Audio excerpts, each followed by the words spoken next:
Hello dear learners, PG is here and welcomes to PG point. कैसे हैं आप सब, एक बार फटाफट से बता दीजिए। So as per our strategy I will start the unit 1, है ना।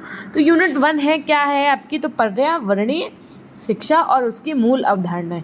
अब इसके अंतर्गत आपके कितने चैप्टर्स आएंगे, तो लगभग 4 से 5 चैप्टर आएंगे, जिसमें आपका पहला चैप्टर क्या है, पर्यावरण यानी इन्वायरमेंट। सो ये हम लोग पढ़ेंगे। उससे पहले हम आपको कुछ जानकारियां दे दें कि अगर अभी तक आप हमारे टेलीग्राम चैनल से नहीं जुड़े तो पीजी पॉइंट के नाम से आपको टेलीग्राम चैनल मिल जाएगा। ये लिंक आपको इसका डिस्क्रिप्शन बॉक्स में मिल जाएगा।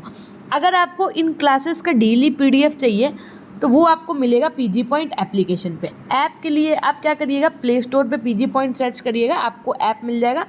और अगर आप वहाँ पे ऐप इंस्टॉल करने के बाद उसे लॉगिन करेंगे तो आपसे पासवर्ड मांगेगा, तो भी आप पीजी पॉइंट ही डाल दीजिएगा, आपका लॉगिन हो जाएगा। ठीक है, फिर वहाँ से आप डेली क्लासेस की पीडीएफ ले सकते हैं। सो ये थी एक छोटी सी जानकारी। आइए शुरू करते हैं एक चैनल अपने इस चैप्टर को। अब याद रखिएगा, आपके पास एक पेन कॉपी होनी चाहिए। मैं जिस पोर्शन को बोलूँगी कि इसको आपको नोट करना है वो आप नोट करते हुए चलिएगा।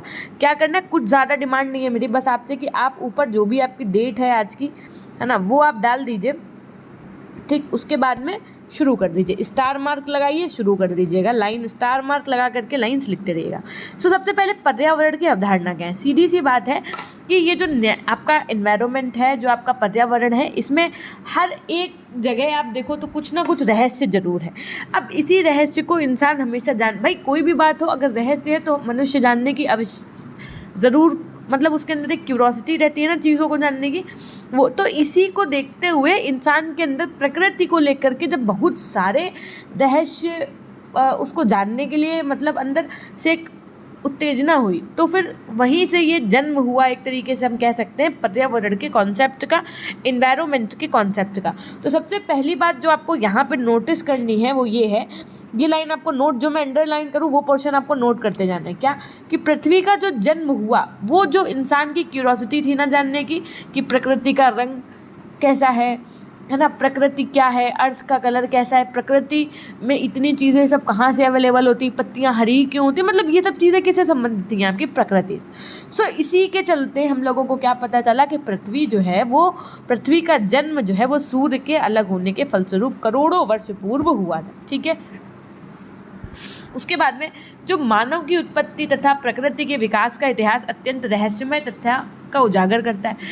भाई जो मनुष्य का जितना भी कॉन्सेप्ट है, चीज़ों का जितना भी अभी तक वो जान पाया है, उसमें से आपको यही पता चलता है, क्या पता चलता है कि जो मनुष्य है, आपका जो मानव है, वो वानर प्रजाति के विकसित रूप में स्वीकारा जाता है। मानव क्या है, वो वानर प्रजाति के विकसित रूप में स्वीकारा जाता है। मानव मस्तिष्क की क्रेनियल गुहा यानी क्रेनियल कैविटी के बड़े आकार के कारण ही मनुष्य या मानव पृथ्वी में सर्वाधिक बुद्धिमान प्राणी बनकर उभरा है। तो ये था आपका, देखो, पर्यावरण की अवधारणा।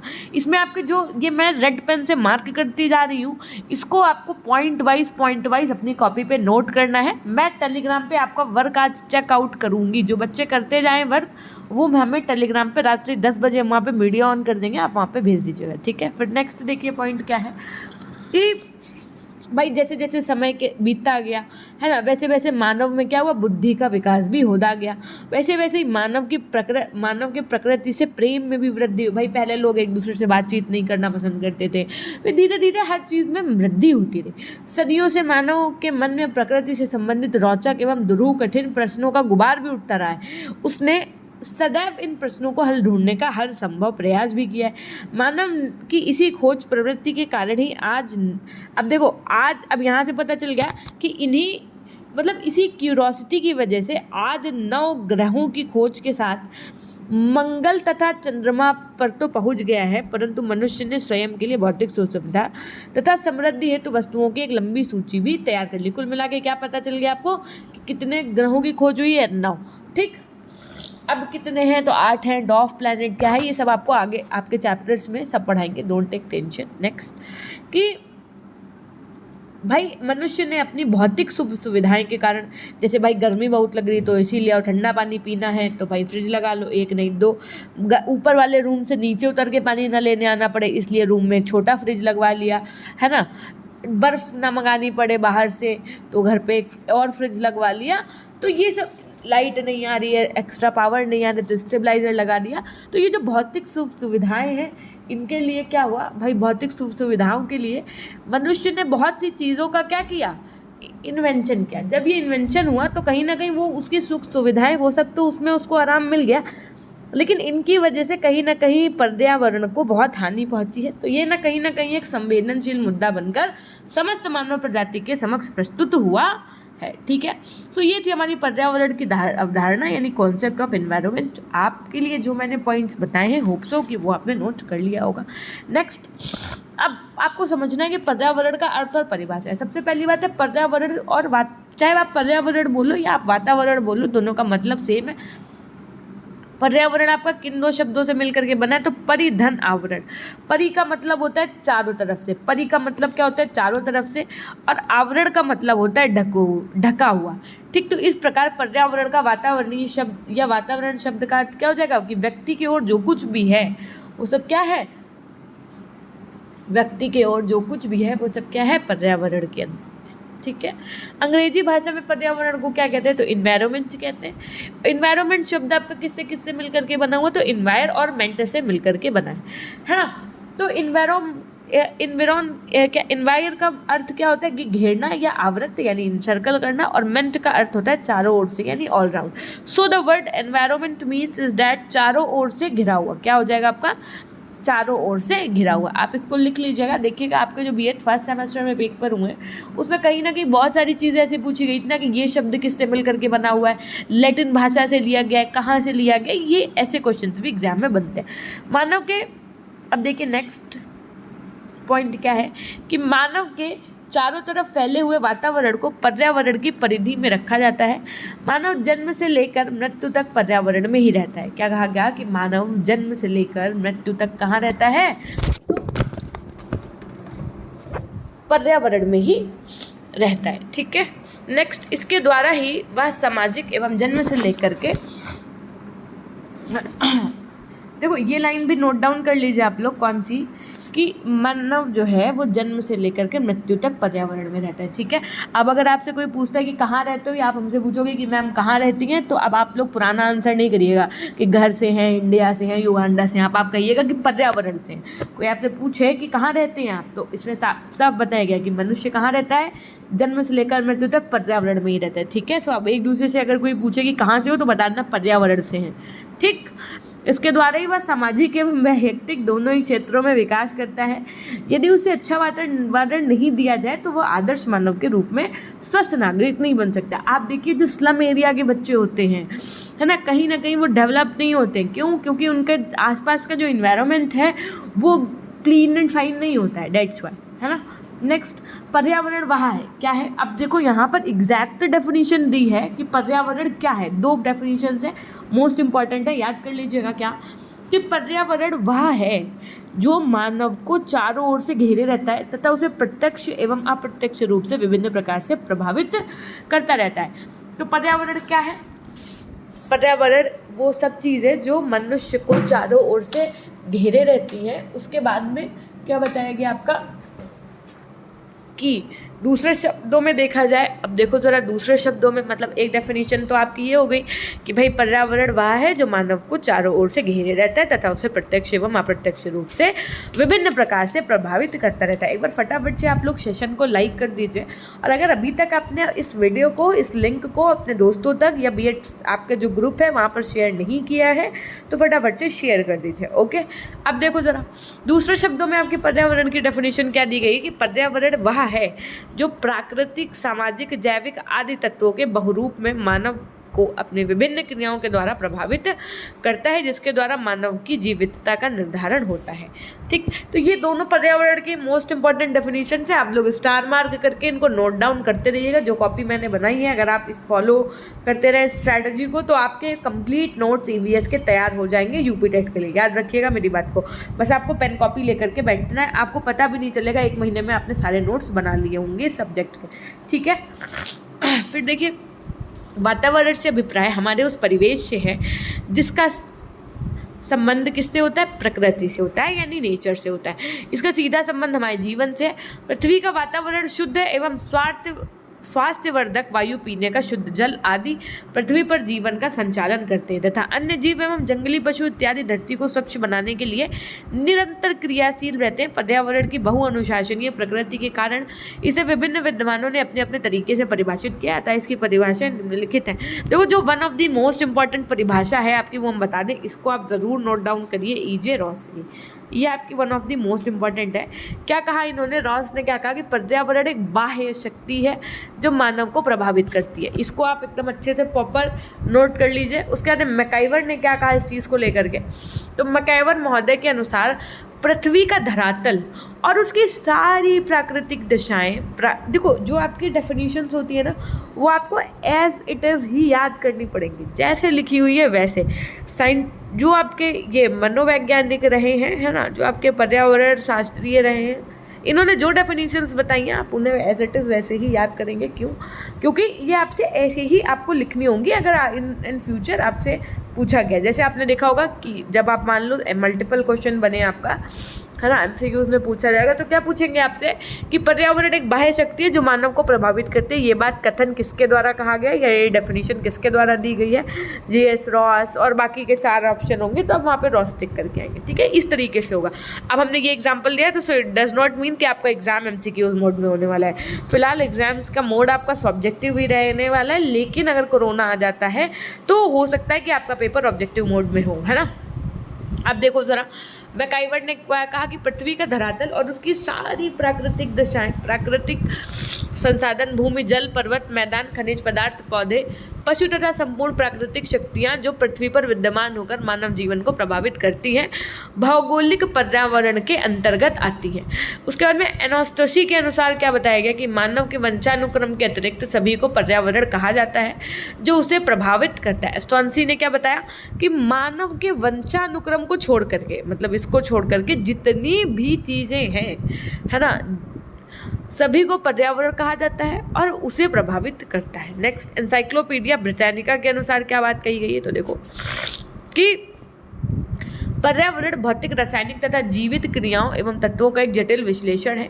ये जीव अथवा पारिस्थितिकीय समुदाय पर ऐसे क्रिया करता है ताकि उसके रूप में जीवितता का निर्धारण हो सके। सेम चीज़ को डिफाइन कर रहे हैं साइंटिस्ट, लेकिन अलग अलग मोड में कर रहे हैं, है ना। नेक्स्ट, H फिटिंग के अनुसार क्या कहा गया कि पर्यावरण एक जीव के पारिस्थितिकी तो क्या कारकों का योग है। सेम चीज़ DH डेविस ने क्या कहा, सबसे इंपॉर्टेंट अगर किसी की डेफिनेशन है यहाँ पर तो वो आपकी रॉस और मैकाइवर की है। वो दोनों तो आपको याद रखनी है, बाकी आप इसको पढ़ लीजिएगा। DH डेविस के अनुसार क्या कहा गया कि मनुष्य के संबंध में पर्यावरण से अभिप्राय भूमि या मानव के चारों ओर फैले उन समस्त भौतिक तत्वों से है जिसमें वह रहता है तथा जिनकी उसकी आदत और क्रियाओं पर प्रभाव पड़ता है। ठीक है, ये हो गई आपकी डेफिनेशंस। नेक्स्ट पॉइंट देखो, क्या है कि इस प्रकार के तत्वों में भूमि का धरातल, उसके भौतिक एवं प्राकृतिक संसाधन, मिट्टी, प्रकृति, कुल मिलाकर ये सब चीज़ें जो होती हैं, द्वीप, महाद्वीप, मिट्टी, वॉल्केनो, ये सब चीज़ें आपकी किसके अंतर्गत आ जाती है, पर्यावरण के अंतर्गत आ जाती है। अब देखो ये आप यहाँ से पॉइंट नोट कर सकते हैं, क्या कहा गया है, देखो यहाँ से आपका इम्पॉर्टेंट है कि कोई भी भौगोलिक दृश्य घटना जिस तंत्र के द्वारा संचालित होती है उस तंत्र विशेष को पर्यावरण के नाम से जाना जाता है। याद रखिएगा, ये लाइन आपको नोट डाउन करनी है, क्या कि कोई भी भौगोलिक दृश्य घटना जिस तंत्र के द्वारा संचालित होती है उस तंत्र विशेष को पर्यावरण का नाम दिया जाता है या उस तंत्र विशेष को पर्यावरण नाम से जाना जाता है। दूसरे शब्दों में यदि मैं बात करूं तो पर्यावरण विश्व का समय दृष्टिकोण है और उसकी रचना स्थानिक तत्वों एवं विभिन्न सामाजिक आर्थिक तंत्रों से होती है। ये सभी तंत्र अलग अलग विशेषताएं रखते हैं और पर्यावरण के क्रियाशील भी, पर्यावरण को क्या रखते हैं, क्रियाशील भी रखते हैं। नेक्स्ट पढ़ लिया, अब हम लोग क्या पढ़ेंगे, पर्यावरण की प्रकृति यानी नेचर ऑफ इन्वायरमेंट। देखो इसमें बहुत सारे पॉइंट्स हैं। अब आप सोचो कि मैं चाहती तो आपके लिए 5 पॉइंट ले आती, लेकिन नहीं, मैंने सोचा कि मैं सब पॉइंट आपको पढ़ा देती हूँ। जब मैं सब पॉइंट आपको कवर करवा दूंगी तब उनमें से आपको भाई 20 पॉइंट जब बताएंगे हम तब कहीं जा करके आपको 4-5 पॉइंट बहुत अच्छे से रट जाएगा, एकदम अच्छे से समझ में आएगा। ठीक है, सो हम अभी आपसे फिर से बता रहे हैं, अगर आपको ये PDF चाहिए डेली क्लासेस के PDF, तो वो उसके लिए आप ऐप इंस्टॉल कर लीजिएगा प्ले स्टोर से, PG पॉइंट ऐप पर आपको सारी PDF फ्री ऑफ कॉस्ट जो क्लास यहाँ पे चल रही है इसकी मिल जाएगी। और अगर आपसे लॉगिन करते समय कोई कोड मांगता है या कोई पासवर्ड मांगता है तो आप वहाँ पर PG पॉइंट डाल दीजिएगा। ठीक है, आप उसका में कन्फर्म कर दीजिएगा, ऐप ओपन हो जाएगा। ये रेफरल कोड में आप PG पॉइंट डाल सकते हैं। ठीक है, नेक्स्ट फिर देखो पर्यावरण की प्रकृति क्या है, नेचर ऑफ एनवायरनमेंट। पर्यावरण वास्तव में भौतिक, रासायनिक, जीवित क्रियाओं एवं तत्वों का समागम स्थल है, अतः इसे एक बाह्य शक्ति के रूप में स्वीकार किया जाना स्वयं सिद्ध है। इन्हीं अवधारणाओं को ध्यान में रखकर पर्यावरण की प्रकृति की व्याख्या करना संभव जान पड़ता है। अतः पर्यावरण की प्रकृति विभिन्न निम्न बिंदुओं के आधार पर स्पष्ट की जाती है। अब पर्यावरण की प्रकृति यानी नेचर ऑफ इन्वायरमेंट की यदि बात की जाए तो सबसे पहली बात आती है कि पर्यावरण के अंतर्गत सामाजिक, आर्थिक, राजनीतिक, तकनीकी, कृत्रिम, नैतिक, सांस्कृतिक, ऐतिहासिक, सौंदर्यात्मक आदि स्वरूपों को एक समग्र रूप में मान्यता दी जाती है। पर्यावरण में जीवन पर्यंत निरंतरता बनी रहती है। ये पॉइंट नोट कर लीजिएगा कि जो आपका इन्वायरमेंट है उसमें क्या है, जीवन पर्यंत यानी लाइफ टाइम कंटिन्यूटी बनी रहती है ना। उसके बाद में देखिए पर्यावरण के अंतर्गत कई विषय सम्मिलित होते हैं, अतः पर्यावरण एक पृथक पहलू न होकर के विभिन्न विषयों के ज्ञान को स्वयं समेटे हुए है। कहा गया है क्या कि EVS अपने आप में, पर्यावरणीय शिक्षा अपने आप में एक सब्जेक्ट नहीं है, एक टॉपिक नहीं है, इसके अंतर्गत बहुत से अन्य विषय समाहित हैं, है ना। तो इसका मतलब बहुत सारे सब्जेक्ट्स का कॉम्बिनेशन है ये आपका। पर्यावरण पृथ्वी के सभी लोगों को व्यक्तिगत एवं सामूहिक दोनों रूप से लाभान्वित करता है। पर्यावरण के तत्व अपार शक्ति के भंडार होते हैं। ये पॉइंट भी नोट डाउन कर लीजिएगा। और ये भी पॉइंट आपको नोट डाउन करना है क्या कि पर्यावरणीय शक्ति जो होती है वो आपकी दो प्रकार की होती है। कौन कौन सी? एक होता है आपका आंतरिक बल, इंटरनल फोर्स, एक होता है आपका एक्सटर्नल फोर्स, बाह्य, जिसे आप क्या कहते हैं, एक्सटर्नल फोर्स। तो इंटरनल की यदि मैं बात करूँ तो जैसे आपका ग्रेविटेशनल फोर्स हो गया, गुरुत्व बल, केंद्रीय अपसारी बल हो गया यानी सेंट्रीपिटल फोर्स, विवर्तनिक यानी सेंट्रीफ्यूगल फोर्स आदि आते हैं। विवर्तनिक बल हो गया भू संचालन, भूकंप, ज्वालामुखी व धरातली संरचना के लिए आवश्यक होते हैं। आपको हम बता दें जैसे कोई भी चीज़ आप ऊपर उछालो, ठीक है, तो फिर से वो अगर आप नॉर्मली किसी चीज़ को ऊपर की ओर फेंकते हैं तो देखो नीचे आ जाती है। तो ये जो अट्रैक्शन है सेंटर की तरफ, अर्थ अपनी तरफ सारी चीज़ें खींचती है, यही है आपका ग्रेविटेशनल फोर्स। जैसे आप देखते हो कि मम्मा मथानी से जब दही वो मलाई मथती है तो ऊपर मक्खन निकल आता है थोड़े टाइम के बाद। सो ये आपका सेंट्रीफ्यूगल फोर्स के एग्जांपल होता है। सो ये सब चीज़ें किसके अंतर्गत आ जाएंगी? आपकी इंटरनल फोर्स, आंतरिक बल के अंतर्गत आ जाएंगे। यदि मैं बात करूँ बाह्य बल की, एक्सटर्नल फोर्स की, तो बाह्य शक्ति के अंतर्गत सौर ऊर्जा हो गई आपकी। सौर ऊर्जा, प्रकाश हो गया, तापमान हो गया, वायु तथा जल, वेग आदि ये सब सम्मिलित होते हैं। पर्यावरण में विशिष्ट भौतिक क्रियाएं कार्यरत रहती हैं। जैसे आपकी क्या है, ये आप नोट डाउन कर लीजिएगा कि जैसे आपकी सौर ऊर्जा द्वारा वनस्पतियों का भोजन निर्माण की क्रिया में भाग लेना तथा खाद्य श्रृंखला में के रूप में विभिन्न माध्यमों से होती हुई ऊर्जा का वायुमंडल में उत्सर्जित होना, दोनों ही भौतिक क्रियाएं हैं। ठीक है, पर्यावरण की प्रत्येक कार्य प्रणाली नियमित ढंग से चलती है। जैसे पौधे की स्वपोषण प्रणाली हो, तथा स्वकार्य संचालक गुण यानी साइबरनेटिक नेचर के कारण ही जैव जगत में निरंतर क्रियाशील रहता है। ये पॉइंट नोट कर लीजिएगा।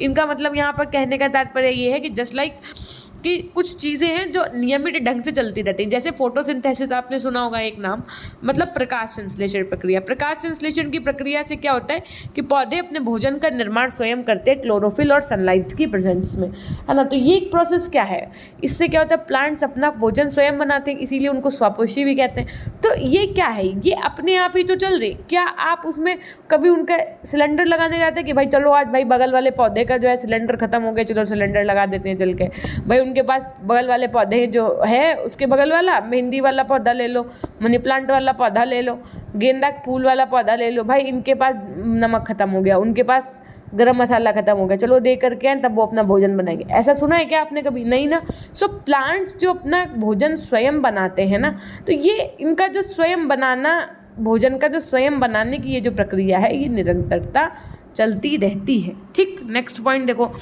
पर्यावरण के कुछ तत्व प्रत्यक्ष प्रभाव डालते हैं, मतलब सामने से ही प्रभाव डालते हैं। जैसे जो चीज़ें हमें दिख रही होती है कि हाँ ये बदलाव हो रहा है प्रकृति में, तो जैसे जैव जगत, भौगोलिक स्थितियाँ, वर्षा, आर्द्रता, जैसे वर्षा हुई तो आप देख पा रहे हो कि हाँ भाई बारिश हो रही है, सड़कें जो है गीली हो गई, बाढ़ आ गई है। तो ये क्या है, ये जो पर्यावरण है ये कुछ तत्व प्रत्यक्ष प्रभाव डालते हैं, मतलब ऐसे प्रभाव जिनको आप अपनी आंखों से देख पा रहे हैं। जैसे बारिश है, ये भी प्रभाव ही तो है एक तरीके का पर्यावरण का, और इसे आप नॉर्मली देख भी पा रहे हो, है ना।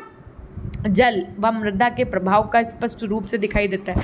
उसके अंदर पर्यावरण के कुछ तत्व परोक्ष रूप से प्रभाव डालते हैं। परोक्ष रूप से मतलब इस तरीके से प्रभाव डालते हैं जो आपको दिखते ही नहीं है। क्या होता है, आपको नहीं दिखते लेकिन वो प्रभाव पड़ रहा होता है। ठीक है, समझ में आ रही है बात। देखो कैसे, ओजोन गैस पराबैंगनी किरणों को यानी अल्ट्रावायलेट रेस को पृथ्वी पर आने से रोकती है।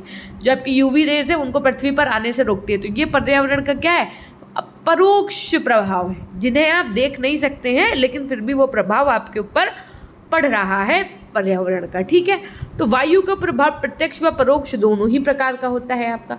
पर्यावरण निरंतरता परिवर्तनशील रहता है क्योंकि जो जातियां व प्रजातियां स्वयं को वातावरण के प्रति अनुकूलित नहीं कर पाती है वे विलुप्त हो जाती हैं, तथा जो अनुकूलित हो जाती हैं वे अपने से विभिन्न नवीन लक्षणों को जन्म देती हैं तथा नई प्रकार की प्रजाति का निर्माण करती है। पर्यावरण में जल, मृदा, खनिज लवण, जीव जंतु तथा वनस्पति की प्रचुरता होती है। यही प्राकृतिक संसाधन मानव की भौतिक प्रगति को गति प्रदान करते हैं।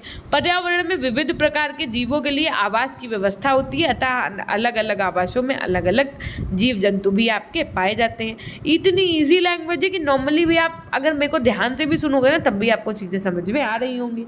पर्यावरणीय तत्वों के आधार पर विभिन्न प्रकार के क्षेत्रों में विभिन्न भिन्न प्रकार के जीव जंतु पाए जाते हैं। सीधी सी बात है कि भाई according to the climatic situation, according to the environment, वहाँ की वनस्पति, वहाँ के जानवर पाए जाते हैं। आप देखिए जो ठंडे प्रदेश होते हैं वहाँ की जो पेड़ होते हैं वो एकदम अलग दिखते हैं। आप अपने यहाँ के नॉर्दर्न इंडिया के पेड़ देखिए आपको अलग दिखेंगे, साउथ चले जाइए वहाँ पर अलग दिखेंगे। इवन पेड़ तो पेड़ हैं, आप और भी चीज़ें ले लो, है ना, वो भी सब, जैसे वहाँ के जानवर अलग दिखेंगे, हमारे यहाँ के जानवर अलग दिखेंगे। ठीक, कुछ ये सब चीज़ें भी होती हैं। पर्यावरण के सभी तत्वों में एक रूपता होती है। यद्यपि सभी तत्व विशिष्ट परमाणुओं से बने होते हैं तथापि सभी तत्व संगठित होकर पर्यावरण की संरचना करते हैं। अतः स्पष्ट है कि पर्यावरण की प्रकृति मिली जुली है तथा कई तत्व मिलकर पर्यावरण का निर्माण करते हैं। ठीक, नेक्स्ट भाई अब देखो ये आपका one of the most important topic होने वाला है। अब आपने अभी तक तो सिर्फ एक तरीके का इंट्रोडक्शन था आपके चैप्टर का, जो अब हम पढ़ाने जा रहे हैं। आप मेरी बातों का विश्वास मानिए, ये सब आपके बीएड के लिए तो इम्पॉर्टेंट है ही है। ये मेरा उद्देश्य है कि आगे आपको यूपी टेट के लिए भी यहीं से ईवीएस का टॉपिक हम कवर अप करवा दें। ये ईवीएस के लिए मोस्ट इंपॉर्टेंट है आपका। So it's my humble request to you all कि प्लीज़ ये वाला टॉपिक बहुत अच्छे से पढ़ लीजिएगा। आपको आता हो तब भी अच्छे से पढ़ना है, नहीं आता है तब भी अच्छे से पढ़ना है ना। हम चाहते हैं कि बहुत अच्छे से आपको ये सब चीज़ें समझ में आए, है ना। और इसी श्रृंखला में एक बार जिन बच्चों ने सेशन लाइक नहीं किया है फटाफट से लाइक कर दीजिए जाइए। क्या बात है भाई, इतने सारे बच्चे क्लास में और लाइक्स इतने कम हैं, लंका लगा दें, बताओ। फटाफट से लाइक करके आइए। और जो बच्चे अभी तक हमारे टेलीग्राम से नहीं जुड़े, पीजी पॉइंट सर्च करके, या लिंक आपको डिस्क्रिप्शन बॉक्स में गिवन है, वहाँ से जुड़ जाइएगा। और अगर आपको ये क्लासेस की डेली पीडीएफ चाहिए तो आप हमारे पीजी पॉइंट ऐप को इंस्टॉल कर लीजिए, आपको वहाँ पर डेली क्लासेस की पीडीएफ अवेलेबल हो जाएंगी। ओके, सो देखो सबसे पहली बात आती है कि पर्यावरण के क्षेत्र या आयाम यानी स्कोप और डायमेंशन ऑफ इन्वायरमेंट की यदि मैं बात करूं तो मानव पृथ्वी पर रहता है तथा अपने दैनिक क्रियाकलाप भी इसी पृथ्वी पर करता है, परंतु पर्यावरण में व्यक्ति के चारों ओर का वातावरण भी सम्मिलित है। अतः खगोल शास्त्रियों ने, लिखो ये लाइन, क्या लिखना है कि खगोल शास्त्रियों ने पृथ्वी के बाहरी भाग को 4 भागों में विभाजित किया है: स्थल मंडल, वायुमंडल, जल मंडल और जीव मंडल। फटाफट से ये नोट डाउन करिए कॉपी पे। स्थल मंडल को कहते हैं लिथोस्फेयर, वायुमंडल को कहते हैं एटमॉस्फेयर, जल मंडल को कहते हैं हाइड्रोस्फेयर और जीव मंडल को कहते हैं आपका बायोस्फेयर। ठीक है, ओके, आगे बढ़े। ठीक है, देखिए अब इसके अंतर्गत आपको हम ये चारों अलग अलग पढ़ाएंगे, स्थल मंडल अलग, वायुमंडल अलग, जल मंडल अलग और जीव मंडल अलग। बहुत अच्छे से पढ़ना है आपको। जो जो चीज़ें मैं आपको मार्क करवाती रहूँ वो चीज़ें आप टू दी पॉइंट लिखते रहिएगा, ठीक है। सबसे पहले आपको एक फिगर दिख रहा होगा यहाँ पर, मैं जूम कर दूँ थोड़ा सा। ये होते हैं आपके पर्यावरण आयाम। ये आप मान लो बायो आपका एटमॉस्फेयर वायुमंडल हो गया, ये आपका जल मंडल हो गया हाइड्रोस्फीयर, ये आपका लिथोस्फीयर होगा। अब मैम जैव मंडल क्या होता है? ये तीनों पार्ट जहाँ मिल रहे हैं आपको दिख रहा है, मतलब ऐसा पार्ट जिसमें स्थल मंडल, जल मंडल, वायुमंडल तीनों का कॉम्बिनेशन हो, उसे आप क्या कहेंगे? जैव मंडल कहेंगे। सो आइए सबसे पहले समझते हैं कि स्थल मंडल क्या होता है। तो ये पृथ्वी क्या, वहाँ देखो पढ़ेंगे हम अपन पूरा, लेकिन जो लिखवाएंगे वो थोड़ा थोड़ा सा टू दी पॉइंट चीज़ है। सो आप वो लिखिएगा जो मैं बोलूँ आपसे, ठीक है। तो यह पृथ्वी का वो भाग है जिस पर हम निवास करते हैं तथा जिस पर हरे पेड़ पौधे उगते हैं, जिसके अंतर्गत अनेक प्राकृतिक संसाधन क्या है? भरे हैं, तथा जो मिट्टी, चट्टानों एवं पिघले पदार्थ के ठोस रूप में पाया जाता है। तो सबसे पहले ये पृथ्वी का वह भाग है जिस पर हम निवास करते तथा पेड़ पौधे उगते हैं, ये आप लिख सकते हैं लाइन 1। उसके बाद में ये संपूर्ण पृथ्वी का 3/10वां भाग है, ठीक। क्या लिखना है आपको कि ये संपूर्ण पृथ्वी का कितना भाग है? 3/10वां भाग है, और शेष 7 भाग जो बचता है वो जल क्षेत्र में आता है, ठीक। तो हम क्या कह सकते हैं कि समस्त बाहरी भूपटल जिसमें सागर, महासागर है ना, और ये सब सतहें आती हैं, ये सब सतहें आपके सम्मिलित हैं, ये सब किस में आती हैं? तो स्थल मंडल में आती हैं, यानी लिथोस्फीयर में आती है। इतना होप्स हो कि नोट डाउन कर लिया होगा। Now move to the next point. ये आप एक पॉइंट और नोट कर लीजिएगा कि इसकी मोटाई लगभग 50 किलोमीटर मानी जाती है। लिथोस्फीयर की मोटाई लगभग कितनी मानी जाती है? तो 50 किलोमीटर मानी जाती है। स्थल मंडल की सबसे जो ऊपरी सतह है, ऊपर बनावट और भौगोलिक स्थिति के अनुसार विभिन्न स्थानों का अलग अलग नाम दिए जाते हैं। अब लिथोस्फीयर के देखो जो ऊपरी सतह है, जैसे मान लीजिए ये लिथोस्फीयर की ऊपरी सतह है, तो अब इसमें कहीं पे आपके पर्वत पाए जाएंगे, कहीं पे पहाड़ियाँ पाई जाएंगी, तो कहीं पे हिल्स मरुस्थल पाए जाएंगे। तो इनके विषय में ज़रा देख लेते हैं एक बार। तो यानी कि कुल मिला के स्थल मंडल में आप क्या क्या लिख सकते हैं। अब यहाँ पर आप इतना नहीं लिखिएगा कि महाद्वीप पर्वत को एक्सप्लेन कर रहे हो, डाल दीजिएगा एग्जाम्पल में लिख दीजिएगा कि जैसे आपका महाद्वीप हो गया, पर्वत हो गया, है ना, मरुस्थल हो गया, ये सब किस में अंतर्गत आ रहे हैं? ये सब आपके लिथोस्फीयर के अंतर्गत आते हैं, ठीक है। तो सबसे पहले यदि हम महाद्वीप को अगर समझने का प्रयास करें तो देखो क्या कहा गया यहाँ पे, महाद्वीप आपको लिखना नहीं है, सिर्फ एग्जाम्पल लिखना है, बाकी तो आपको पता ही है ना महाद्वीप के बारे में। तो पृथ्वी का वह बड़े से बड़ा क्षेत्र जो लगभग चारों ओर से पानी से घिरा होता है, याद रखिएगा जो चारों ओर से पानी से घिरा होता है उन्हें आप महाद्वीप कहते हैं। कॉन्टिनेंट्स आपके कितने होते हैं? तो कुल 7 कॉन्टिनेंट्स होते हैं। कौन कौन से? एशिया, ये आपको लर्न कर लेना है, एशिया भी क्लास में, अफ्रीका, और उसके बाद में नॉर्थ अमेरिका, साउथ अमेरिका, उसके बाद में आपका यूरोप, ऑस्ट्रेलिया और अंटार्कटिका। ये आपके क्या है? 7 महाद्वीप हैं। कौन कौन से 7 महाद्वीप हैं आपके? तो फिर से बोलो मेरे साथ, एशिया, अफ्रीका, उत्तरी अमेरिका, दक्षिणी अमेरिका, यूरोप, ऑस्ट्रेलिया तथा अंटार्कटिका महाद्वीप हैं आपके 7। पर्वत की यदि मैं बात करूं, अब आपको ज़्यादा नहीं पढ़ना कि एशिया महाद्वीप पता चले पूरा पढ़ डालो, अफ्रीका। आप कोई कंपटीशन की तैयारी नहीं कर रहे कि हम आपको 7 महाद्वीप डिटेल्स में पढ़ाएं। ज़्यादा डिटेल के चक्कर में नहीं पढ़ना, जितना आपके कंटेंट है समझो यही आपके लिए मतलब ज़्यादा है कुल मिला के, ऐसे समझो। पर्वत क्या होते हैं आपके? तो पर्वत होता क्या है? भूपटल पर ऊंचे उठे हुए भागों से निर्मित चट्टानों स्थानों को पर्वत कहते हैं। छोटी ऊंचाई वाले भाग को पहाड़ी यानी हिल्स कहते हैं, तथा जिनके ऊपर भाग नुकीले होते हैं उन्हें क्या कहते हैं? चोटियां कहते हैं, पीक्स कहा जाता है। माउंट एवरेस्ट तथा कंचनजंगा जो है वो आपके विश्व के सबसे ऊंचे पर्वत है। तो विश्व के सबसे ऊंचे पर्वत कौन से हैं आपके? माउंट एवरेस्ट और कंचनजंगा।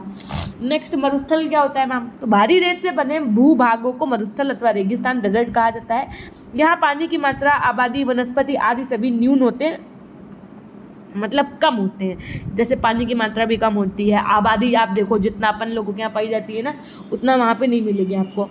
सहारा तथा थार मरुस्थल जो है ये इसके उदाहरण है। आपके द्वीप की बात की जाए तो ऐसे भूभाग जो चारों तरफ से पानी से घिरे होते हैं। कह दो मैम क्या आप हमको उल्लू बना रहे हैं? हमने कहा क्यों? आपने कहा कि मैम देखिए अभी आपने महाद्वीप में भी यही बात कही थी। क्या कहा था? कि ऐसे भूभाग जो चारों तरफ से पानी से घिरे होते हैं। तो मैंने कहा देखो अंतर सिर्फ ये है, उसमें भी चारों तरफ से पानी से घिरे रहते हैं, द्वीप में भी चारों तरफ से पानी से घिरे रहते हैं। लेकिन अगर यही एरिया बड़ा होगा तो आप उसको क्या नाम देंगे? महाद्वीप देंगे। देखो महाधन द्वीप, और यही चीज़ छोटे में होगी तो आप उसको केवल क्या कह देंगे? द्वीप कह देंगे, ठीक। तो ऐसे भूभाग जो चारों तरफ से पानी से घिरे होते हैं द्वीप कहलाते हैं। जैसे आपका श्रीलंका हो गया, आयरलैंड हो गया, ये सब क्या है? आपके द्वीप हैं। तो क्या समझ लिया अब आपने, स्थल मंडल यानी कि पर्यावरण के क्षेत्र या आयाम में जो आपके खगोल शास्त्रियों ने पृथ्वी के बाहरी भाग को 4 भागों में बांटा था, उसके अंतर्गत आपने पहला पार्ट पढ़ लिया है स्थल मंडल लिथोस्फीयर। अब हम लोग क्या पढ़ेंगे, जल मंडल पढ़ेंगे, हाइड्रोस्फीयर पढ़ेंगे। तो हाइड्रोस्फीयर क्या होता है, आइए देखो। तो जल मंडल पृथ्वी का वह भाग है, कैसा भाग है कि जो भूभाग के चारों तरफ से पानी और बर्फ के रूप में लिपटा हुआ है। ये अब यहाँ से नोट करना है, ये संपूर्ण पृथ्वी का 60/10 भाग है तथा 1460 मिलियन घन किलोमीटर की मात्रा में उपस्थित है। इस पूरी जलराशि का अधिकांश भाग यानी लगभग 97% महासागर और समुद्र में है, जो पीने योग्य नहीं है।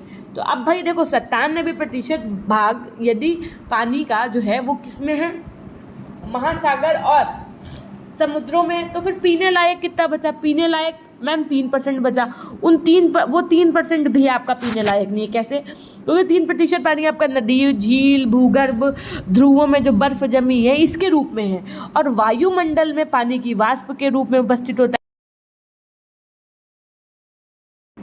जिसमें से क्या है देखो, सबसे बात ये कही गई है यहाँ पर कि भाई देखो,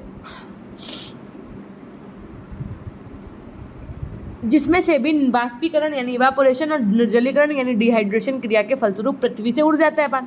तो मात्र कितना पानी पीने योग्य है, तो मात्र 37,500 घन किलोमीटर यानी 0.0025% पानी पीने योग्य जल शेष रह जाता है पृथ्वी पर, जल निम्न जल राशियों में संग्रहित रहता है। तो देखो इसीलिए कहते हैं सेव वाटर सेव लाइफ। अब कैसे जल जो है आपके इन राशियों में, निम्न राशियों में संग्रहित रहता है का मतलब, तो देखो महासागर के रूप में संग्रहित रहता है। महासागर आपके कौन कौन से हैं, तो देखो महासागर के नाम याद कर लो कौन कौन से आपके। तो महासागर को उनकी महाद्वीपीय स्थिति के अनुसार अलग अलग नाम दिए जाते हैं। कैसे, ये 5 महासागर आपके हैं, याद कर लीजिएगा। प्रशांत महासागर जिसे आप अंग्रेजी में पैसिफिक ओशियन कहते हैं, अटलांटिक महासागर, हिंद महासागर जिसे आप अंग्रेजी में इंडियन ओशन कहते हैं, आर्कटिक महासागर और अंटार्कटिक महासागर के रूप में जानते हैं। ये आपके 5 महासागर हो गए। समुद्र की यदि मैं बात करूं, सी की बात करूं आपकी, तो पृथ्वी पर पानी के बड़े भंडारों को समुद्र के नाम दिया गया है, जो वस्तुतः चारों ओर द्वीपों तथा महाद्वीपों आदि से घिरे रहते हैं। पृथ्वी पर 16 बड़े समुद्रों में कैरिबियन समुद्र यानी कैरिबियन सी, भूमध्य सागर यानी मेडिटेरेनियन सी, मैक्सिको की खाड़ी यानी गल्फ ऑफ मैक्सिको, हडसन की खाड़ी यानी हडसन बे, काला सागर यानी ब्लैक सी आदि आपके ये क्या है, प्रमुख समुद्र हैं। समुद्र महासागरों की अपेक्षा छोटे होते हैं। याद रखिएगा, जो समुद्र होते हैं वो महासागरों की अपेक्षा कैसे होते हैं, छोटे होते हैं। अब जरा देखो, नदियाँ, झीलें और जलप्रपात का मतलब होता है आपका वाटरफॉल्स। तो पृथ्वी पर नदियों की उपयोगिता सर्वाधिक है, क्योंकि ये व्यापार में भी सहायक सिद्ध होते हैं तथा अनेक शहर में भी इनके किनारे बस जाते हैं। विश्व में 5 बड़ी नदियाँ जैसे आपकी अमेजन नदी हो गई, नाइल नदी हो गई, मिसिसिपी हो गई, यांगसे और ओबी, ये सब क्या है आपकी नदियाँ। भारत की गंगा नदी की लंबाई की दृष्टि से विश्व में 31वां स्थान आपका रखती है। कौन, भारत की गंगा नदी। इनके अतिरिक्त अनेक झील, जैसे आपकी झीलें में यदि बात करूँ, झील के एग्जाम आपके क्या हो जाएंगे, झील का उदाहरण आपका हो जाएगा वुल्लर झील, चिल्का झील, ये सब पृथ्वी पर उपस्थित है। अनेक जलप्रपात भी पृथ्वी पर पाए जाते हैं भाई, बहुत सारे वाटरफॉल्स भी पाए जाते हैं। सभी झीलों एवं जलप्रपातों का कोई ना कोई प्राकृतिक जल स्रोत अवश्य होता है। उसके बाद में अब आपने क्या पढ़ लिया, तो देखो आपने सबसे पहले हमने आपको लिथोस्फीयर पढ़ा दिया, उसके बाद में हमने अब आपको क्या पढ़ा दिया, हाइड्रोस्फीयर पढ़ा दिया। ठीक है, जल मंडल और स्थल मंडल आप पढ़ चुके हो। ठीक है, अब हम लोग क्या पढ़ेंगे, अब हम लोग पढ़ेंगे वायुमंडल। ये बहुत इम्पॉर्टेंट है, एक प्रश्न आपका यहाँ से बनता है। ठीक है, तो याद रखिएगा, बहुत इम्पॉर्टेंट है, आराम से पढ़िएगा। ठीक है, जो लाइंस मैं बोलती जाऊं आप उन्हें नोट डाउन करते चलिएगा कि भाई विभिन्न गैसीय पदार्थों का मिश्रित रूप वायु यानी एयर कहलाता है। क्या कहलाता है, एयर क्या होती है, तो विभिन्न गैसीय पदार्थों का मिश्रित रूप क्या कहलाती है आपकी, वायु कहलाती है। वायु एक ऐसा आवरण है जो पृथ्वी को चारों ओर से घेरे रहता है और उसे सुरक्षा प्रदान करता है। तो हम क्या कह सकते हैं कि वायुमंडल जो है वो पृथ्वी की सतह से लगभग 10,000 किलोमीटर से भी अधिक ऊंचाई तक का वह भाग है जिसमें विभिन्न गैसें तथा अन्य पदार्थ अलग अलग ऊंचाई तक रहते हैं। वायुमंडल की विशेषता है कि बढ़ती ऊंचाई के साथ साथ वायु का घनत्व कम होता जाता है, लेकिन एक निश्चित ऊंचाई के बाद पुनः वायु का घनत्व बढ़ने लगता है। वायु की परतों के कारण वायुमंडल के 5 भागों में बांटा जा सकता है, जो आपके निम्न है। वायुमंडल के 5 भाग देखो कौन कौन से, सबसे बस अल्टीमेट यही आपको भी हम अलग अलग पढ़ाएंगे कि देखो ये है आपकी अर्थ की सरफेस। अब समझना बात को, पहले तो हम आपको फिगर के माध्यम से समझा दें। ये फिगर सब लोगों को याद होना चाहिए, आप आराम से इसको बना ले जाए, इतनी आपको प्रैक्टिस कर लेनी है आपको इस फिगर की, ठीक है। तो वायुमंडल की पृथ्वी में देखो, जैसे कि आपकी पृथ्वी की सतह हो गई, ये क्या है आपकी अर्थ की सतह हो गई। अब इससे ऊपर जब आप 10 किलोमीटर से ऊपर तक जाओगे तो आपको यहाँ पर क्षोभ मंडल मिलेगा। क्षोभ मंडल का मतलब होता है ट्रोपोस्फियर। अब उससे ऊपर जाओगे तो आपको समताप मंडल मिलेगा। तो क्या मैम पृथ्वी की सतह से ही समताप मंडल मापा जाएगा? हमने कहा नहीं, हमने कहा क्षोभ मंडल के बाद 11 से ऊपर जब आप किलोमीटर से जाएंगे, है ना, तब आपको वहाँ पर क्या मिलेगा? समताप मंडल मिलेगा। उससे ऊपर फिर आप जाओगे तो आपको मध्य मंडल मिलेगा, जिसे आप मेसोस्फीयर कहते हैं। उसके बाद में आपको ओजोन लेयर मिलेगी, ओजोन परत ये आपको दिख रही होगी डार्क ब्लैक कलर की, जो आपको अल्ट्रावायलेट रेज यानी कि हानिकारक किरणों से भी बचाती है। उसके बाद में आपको आयन मंडल मिलेगा, फिर आपको बहिर्मंडल मिल जाएगा। ठीक, अब जरा एक एक करके समझो। सबसे पहले अधोमंडल बोलो या क्षोभ मंडल बोलो, बात एक ही होती है, जिसे आप अंग्रेजी में ट्रोपोस्फियर कहते हैं। तो यह पृथ्वी की ऊपरी सतह से 8 से 16 किलोमीटर की ऊंचाई तक होता है, लिख लो इसको। इसमें लगभग 80% जलवाष्प होती है। यहाँ पर आपको एक बात याद रखना है कि क्षोभ मंडल में क्या याद रखना है कि मौसम संबंधी जितनी भी चीज़ें हैं, मौसम संबंधी, बादल आना, वर्षा होना, बिजली का कड़कना, तारे का टूटना, ये जो भी आपकी मौसम संबंधी घटनाएं होती, तारों का टूटना तो नहीं कह सकते, सिर्फ मौसम संबंधी जितनी भी घटनाएं होती वो आपकी कहाँ होती है? अधोमंडल और क्षोभ मंडल में होती हैं, ठीक है। तो इसमें लगभग 80% जलवाष्प होती है। मौसम यानी बादल, आंधी, तूफान बनने में संबंधित समस्त क्रियाएं यही घटित होती हैं। प्रति किलोमीटर ऊंचाई बढ़ने के साथ साथ तापमान जो है वो आपका क्रमशः क्या होता है? कम होता जाता है। कितने डिग्री? 65.5 डिग्री सेल्सियस कम होता जाता है। नेक्स्ट, समताप मंडल क्या होता है आपका? स्ट्रेटोस्फीयर क्या होता है? तो देखो, क्षोभ मंडल के ऊपरी सतह से प्रारंभ होता है। कहाँ से? ये नहीं कि पृथ्वी के तल से आप नाप दो, नहीं। अब क्षोभ मंडल के बाद जो आएगा वो क्या आएगा? समताप मंडल आएगा। तो क्षोभ मंडल के बाद से आप मापना शुरू करेंगे और प्रारंभ से होकर के 48 किलोमीटर की ऊंचाई तक जब आप चले जाएंगे तो वहाँ तक आपको समताप मंडल मिलेगा। क्या मैम दिखता है कि हाँ भैया यहाँ तक समताप मंडल है? हमने कहा नहीं, दिखता नहीं है, सिर्फ एज्यूम किया जाता है कि हाँ यहाँ तक समताप मंडल है, ठीक है। उसके अपने क्राइटेरियाज होते हैं। उसके बाद में फिर देखो, इसकी ऊपरी सतह पर क्या पाई जाती है? ओजोन की परत पाई जाती है, जो पृथ्वी का सुरक्षा कवच भी है।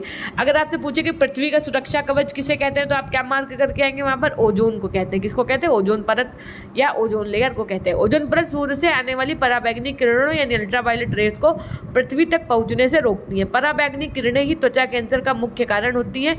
तो अगर आपसे पूछा जाए कि स्किन कैंसर जो होता है उसका मेन फैक्टर क्या है, तो आप क्या बताएंगे कि पराबैंगनी किरणें यानी कि अल्ट्रावायलेट रेज। अतः ओजोन परत अप्रत्यक्ष रूप से त्वचा के कैंसर को भी रोकती है। समझ रहे हो? मतलब आप समझ नहीं पाते हैं, लेकिन अगर आप धूप में जाते हैं तो आपको स्किन कैंसर ना हो जाए, इस चीज़ से आपको कौन रोकता है? तो ओजोन लेयर रोकती है, ठीक है। अब देखो, इस भाग में ऊंचाई के साथ साथ तापमान बढ़ता है तथा मौसम संबंधी कोई गतिविधि नहीं होती है। तो मौसम संबंधी गतिविधि कहाँ होती थी आपकी? क्षोभ मंडल बोलो या क्या था? देखो, अधोमंडल बोलो या ट्रोपोस्फियर बोलो, लेकिन समताप मंडल में कोई भी आपकी मौसम संबंधित घटनाएं नहीं होती हैं। मध्य मंडल की यदि बात की जाए, मेसोस्फीयर की यदि बात की जाए, तो यह पृथ्वी से 80 किलोमीटर ऊंचाई तक है तथा समताप मंडल से ऊपर होता है। यहाँ पर सूर्य की किरणों से उत्पन्न ऊर्जा और ओजोन परत में वास्तविक द्वंद्व होता है।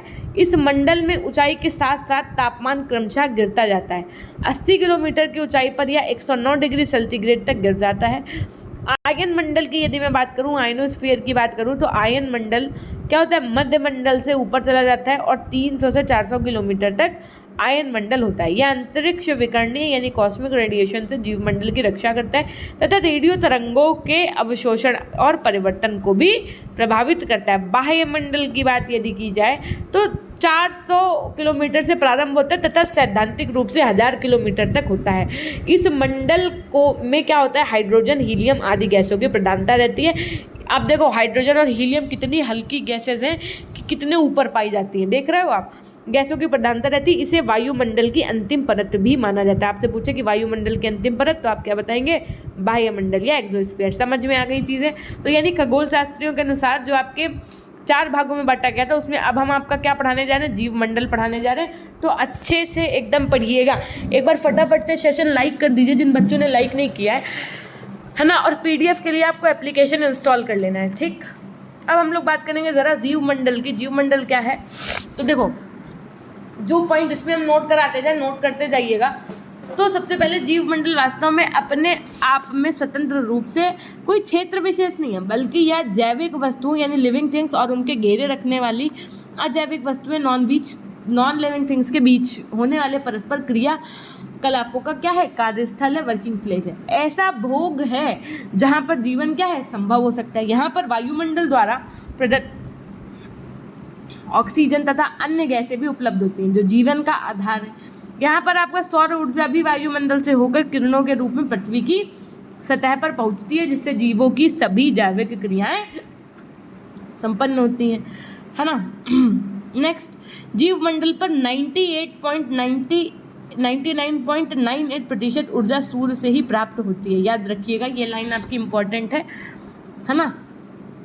जल मंडल से पीने तथा अन्य कार्य हेतु जल की पूर्ति होती है। जीव मंडल में किसी भी क्रिया का प्रारंभ और किससे होता है आपका, तो सौर ऊर्जा से होता है। सौर ऊर्जा सूर्य की किरणों के रूप में पृथ्वी पर आती है तथा पृथ्वी पर उपस्थित हरे पौधों में उपस्थित क्लोरोफिल तथा वातावरणीय कार्बन डाइऑक्साइड को कार्बोहाइड्रेट तथा ऑक्सीजन के रूप में परिवर्तित करती है। तो ये प्रक्रिया आपकी क्या कहलाती है, प्रकाश संश्लेषण की प्रक्रिया कहलाती है। अभी हमने आपको बताया ना, photosynthesis is the process by which plants make their own food in the presence of chlorophyll and sunlight, है ना। तो ये हो गई आपकी पर्यावरण में प्रकाश संश्लेषण की प्रक्रिया। फिर देखो, ऑक्सीजन वायुमंडल में जाकर अपना पूर्व स्थान ले लेती है तथा कार्बोहाइड्रेट पौधों द्वारा स्वयं में अवशोषित यानी एसिमिलेट कर लिया जाता है, जो पौधों में ऊर्जा के रूप में उपस्थित रहता है। यह ऊर्जा शाकाहारी पशुओं द्वारा घास आदि खाने से तथा फिर मांसाहारी पशुओं, बड़े पशुओं द्वारा छोटे छोटे शाकाहारी पशुओं के क्रमिक रूप से खाने से आगे भोजन श्रृंखला यानी फूड चेन के रूप में चलती रहती है। मनुष्य सर्वाहारी है, जो वनस्पति व मनुष्य दोनों से ऊर्जा प्राप्त करता है। तो देखो, फूड चेन वाला जो टॉपिक है वो आपका यूनिट 2 में है, तो इतना दिमाग नहीं लगाना है, उसको हम लोग किसमें पढ़ेंगे, यूनिट 2 में पढ़ेंगे, ठीक। अब नेक्स्ट देखो क्या कह रहा है कि सभी वनस्पतियां यहाँ तक कि मनुष्य समेत सभी पशुओं की अधिकतर ऊर्जा उनकी अपनी जीवन क्रिया लाइफ साइकिल चलाने में ही समाप्त हो जाती है, लेकिन जो ऊर्जा बच जाती है वह मृत पदार्थों को अपघटित यानी डिकम्पोज करने वाले जीवाणुओं द्वारा पुनः इसको मूल तत्वों के रूप में परिवर्तित करने में खर्च कर दी जाती है, जिसके फलस्वरूप कार्बन डाइऑक्साइड, पानी और ताप को जीवमंडल में यानी बायोस्फीयर में छोड़ दिया जाता है तथा शेष मिट्टी में मिल जाता है। ये क्रम निरंतर चलता रहता है तथा पृथ्वी और प्राकृतिक रूप से सभी व्यवस्थाएं संतुलित, कार्य व नियंत्रित बनी रहती हैं। अब देखो ज़रा आपने क्या क्या पढ़ लिया। एक बार हमने आपको अभी बताया था कि आपको क्या क्या पढ़ना है ना। यहाँ पे देखिए, हमने आपको बताया था कि खगोल शास्त्रियों ने पृथ्वी के बाहरी भाग को 4 भागों में बांटा था। आपने स्थल मंडल पढ़ लिया, वायुमंडल पढ़ लिया, जल मंडल पढ़ लिया, जीव मंडल पढ़ लिया। एटमॉस्फेयर के अंतर्गत यानी वायुमंडल के अंतर्गत हमने आपको ट्रोपोस्फेयर, स्ट्रेटोस्फेयर, मेसोस्फेयर, आयनोस्फेयर यानी कि शोभ मंडल, अधो मंडल, समताप मंडल, मध्य मंडल और आयन मंडल पढ़ा दिया है। तो इतनी बात समझ में आ गई, बोलो आ गई ना। अब देखो जो आपका टॉपिक है वो बोलो तो मैं अभी पढ़ा दूँ या कल, पर ज़्यादा पढ़ लोगे तो भी दिक्कत है ना। देखो, जो पर्यावरण के घटक है एक टॉपिक बचा है आपका, उसके बाद में पर्यावरण का महत्व क्या है ये हम आपको कल करा देंगे और कल ही हम आपकी यूनिट 2 भी शुरू कर देंगे, ठीक है। ये पर्यावरण का घटक का एक छोटा सा बिल्कुल टॉपिक बचा हुआ है और उसके बाद में पर्यावरण का महत्व का एक टॉपिक बचा हुआ है। तो पर्यावरण का महत्व तो आप अपने आप भी लिख लोगे और जो पर्यावरण के घटक है उनमें हम आपको कल ये फिगर के माध्यम से चीज़ें समझा रहे होंगे, ठीक। तो फटाफट से अब हम क्या करेंगे, सेशन को करेंगे यहीं से एंड। देखो, ये आप कवर अप कर लीजिए। उसके बाद में हम आपको शिक्षा के तकनीकी परिप्रेक्ष्य की क्लासेस भी जल्द ही शुरू कर देंगे। बाकी अगर आपका कोई डाउट है तो आप कमेंट सेक्शन में हमको कमेंट कर दीजिएगा, या और भी कोई दिक्कत हो तो आप हमें इंस्टाग्राम पे मैसेज कर सकते हैं। इंस्टाग्राम आईडी आपकी पीजी पॉइंट के ही नाम से, वहाँ से आप हमें फॉलो कर सकते हैं। जो बच्चे अभी तक हमारे टेलीग्राम चैनल से नहीं जुड़े उनको मैं बता दूँ, लिंक आपको कमेंट बैक सेक्शन में भी पिन कर देंगे हम, और आपको लिंक जो है डिस्क्रिप्शन बॉक्स में भी अवेलेबल है, या फाइनली सर्च करके भी हमारे टेलीग्राम चैनल से जुड़ सकते हैं। पीडीएफ आपको एप्लीकेशन पे ही मिल जाएगी, इसलिए एप्लीकेशन डाउनलोड कर लीजिएगा। और उसके बाद में यूनिट 1.2 आपकी क्या रहने वाली है, पर्यावरणीय शिक्षा। तो कल आपके ये दोनों बचे हुए टॉपिक कवर अप करवा के यूनिट 2 भी शुरू कर देंगे। एक बार फटाफट से लिख दीजिए, अपनों के लिए यहीं से करेंगे सेशन को एंड, है ना। और ज़्यादा से ज़्यादा क्लास को शेयर कर दीजिएगा। जिन बच्चों ने अभी तक लाइक नहीं किया फटाफट से लाइक कर दीजिएगा। यदि आप चैनल पर हमारे नए हैं तो चैनल को सब्सक्राइब करके बेल आइकन प्रेस करना ना भूलिएगा। धन्यवाद। हमेशा खुश रहिए, मुस्कुराते रहिए, कभी अपने लिए तो कभी अपनों के लिए। Take care, bye bye, love you all, love you my dear class.